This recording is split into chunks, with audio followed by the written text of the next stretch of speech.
I want to start with like a very, very basic foundational question, which may seem kind of obvious in terms of its answer, but I want to hear from you first. I want to start with the question of what is development? You heard Jim mention that 1.3 billion people live under the UN's definition of poverty, which is now up to 125 a year. Inflation has taken it up a little bit, but 1.3 billion people live in that definition of extreme poverty. But from your perspective, what is development all about? What are we trying to achieve when we talk about improving development outcomes or when we talk about development itself? So just love to hear a couple ideas around the table. No economists, no, go ahead, yeah? Some sort of self-sufficiency for really underdeveloped areas. So self-sufficiency, it's a really important concept. Other ideas? Yeah. Raising the bar of the standard of living for people. Yeah, standard of living is crucial. Yes. Okay, basic infrastructure, so like roads and services and, okay. Yeah. Creating jobs. Creating, so people have access to jobs, maybe even well-paying jobs. All right. Kathy would probably support that. Anything else? Yes. Basic levels of medical care. Basic levels of medical care, yeah. Access to certain levels of health, yeah. So you're naming a lot of the key components of development.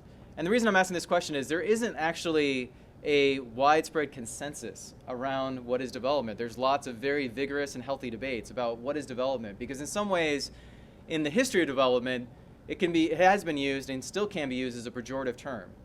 There's a certain level of bias or even of ethnocentricity in the definition of development that's been used over the years. Because if you think about simply just a definition of how many people are living on less than $1 or $1.25 a day, that doesn't fully capture people's happiness, their well-being, kind of their sense of community. And for any of you who have had a chance to travel to parts of the quote-unquote developing world, you probably have had experiences where you've encountered communities that may be very materially poor. They don't have huge amounts of wealth or income, and yet are fairly spiritually and communally or relationally blessed. And again, I'm not trying to take away from the pain and sting of material poverty. That suffering is real, and it's something that I think breaks the heart of God. But it's important to kind of think about development in a broader context, that even in the United States, where we have a very high standard of living, a high level of development, we have the highest incarceration rate in the world. We have a relatively low life expectancy compared to many of the other wealthy countries of the world. And we have a very high degree of children living in poverty. And so, again, we can kind of put these things into context. But some of the other things that I think are important when we think about development are understandings and notions of happiness, of human dignity, of whether people are afforded their basic rights, from civil rights to economic rights to social rights. And then an even broader but important term, which is an idea of human potential or capability. Are people able to realize their full God-given potential, which obviously involves access to certain kinds of opportunities, being able to enjoy certain rights, etc.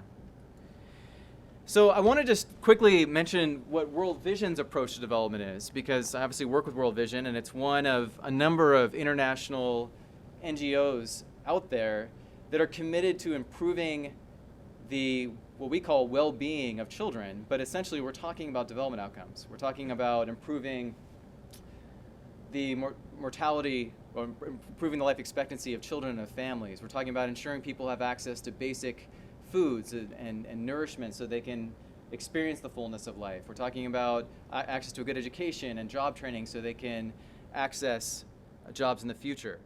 But part of what shapes our approach is a real emphasis on children. It's child-focused.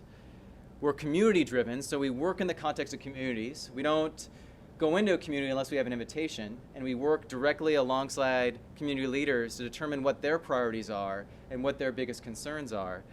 We're a Christian organization, and we're unapologetic about that, but we don't proselytize, so there are no strings attached to any of the aid that we give, and that's very similar to Catholic League Services or a whole range of other faith-based international NGOs out there. To the best of our ability, we try to tackle root causes. It's not enough simply to address the symptoms of poverty, i.e., a child experiencing the effects of malaria because they contracted it through a mosquito bite, or a family that is suffering from food insecurity. But we really try to get at what are those root causes that are driving those outcomes that, again, we believe break the heart of God. We believe in empowerment, that ultimately we have to empower communities in order to be self-sufficient, so I appreciate someone raising that.